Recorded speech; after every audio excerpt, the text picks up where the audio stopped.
My name is Stephen Hyde. I'm the great-grandson of P.H. Emerson. He is my mother's grandfather.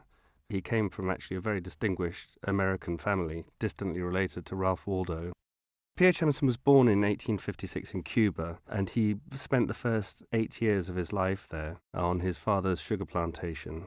In 1864, which was in the middle of the American Civil War, the family moved to Delaware, and then when P.H. Emerson was just 11, his father died. His mother was English, and when her husband died, she decided to come back, and from then on, Emerson was brought up in England, and I think he adjusted pretty well, although it is my belief that he didn't truly fit in. I think he was always slightly an outsider. Emerson then went on to study medicine at King's College London. He continued with his athletic pursuits, playing a lot of rugby, and did very well at his medical studies. Bit by bit, he came away from practicing his medicine. He devoted his life to photography and also to nature. He combined his two passions, and this is where we find Emerson at his most eloquent, both visually and indeed in his writing. Right from the very start, Emerson was aware of the importance of limited editions, and unlike many of his fellow photographers, he did see his photographs as high art, and he wanted to preserve the artistic status of the photographs. And accordingly, he published the books in limited editions and then broke the negatives after he had printed the books.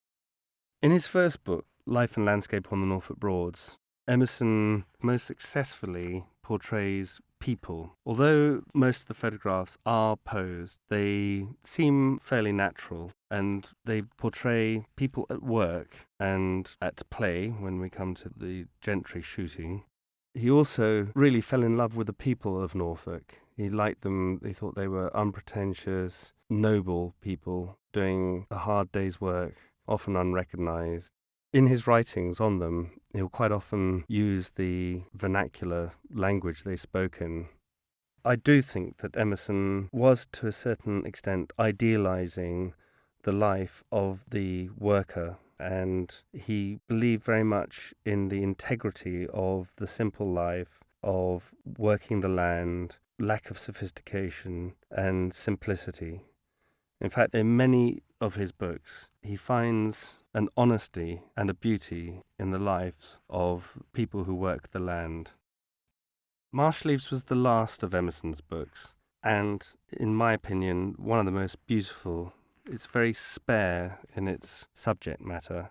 This is possibly as a result of the fact that 1894, the year in which most of it was photographed, was one of the coldest on records. The photographs are very pure, simple, almost abstract in their subjects.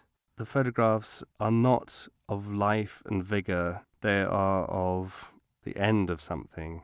And it perhaps is very fitting that Emerson ended with these. I feel he didn't have any further impetus, any energy left to carry on. I mean, how could he after he'd already announced that photography wasn't an art? He came back to it because it's strange, once you give something up, you don't actually totally realize quite what a big part of you are giving up. But by that stage, it was too late. He never really could recreate the passion and the energy which he had as a young man. And although 39, 40 seems a very early age by our standards with which to give up what he was doing, he had no need to carry on. He could enjoy the good life from then on.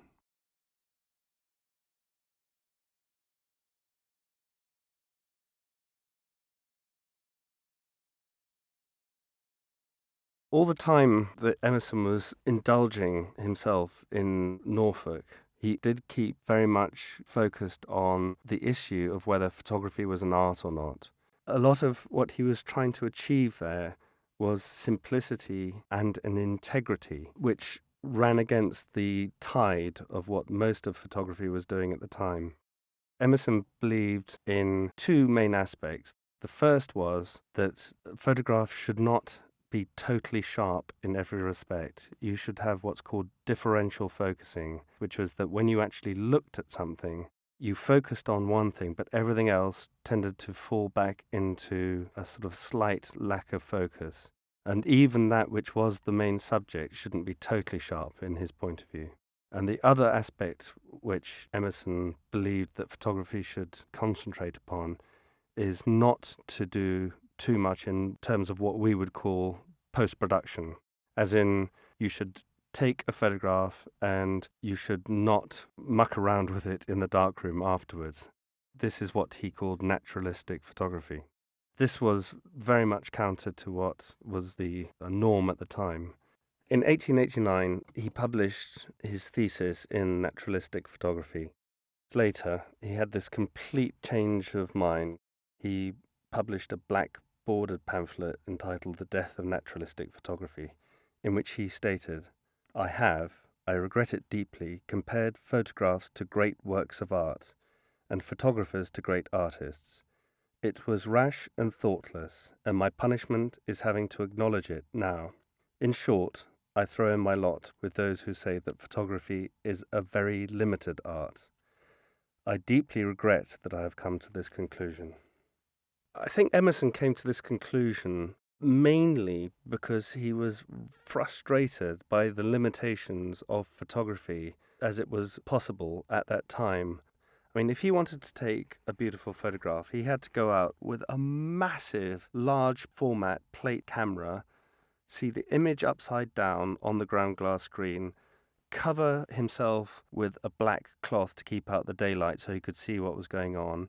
He then, if he wanted to get the differential focusing that he wanted to achieve, had to do this focusing in the dark with it upside down. He then had to compose what he saw in terms of the subject matter in a way that looked spontaneous and natural. So in the end, what he had to put up with was a contrived photograph, not a distillation of a moment, but a creation of a moment. And I think this was the thing that frustrated him so greatly. And I think this was the thing that led him to change his mind as to whether photography really was an art or not, because it was just such an incredible problem for him to solve.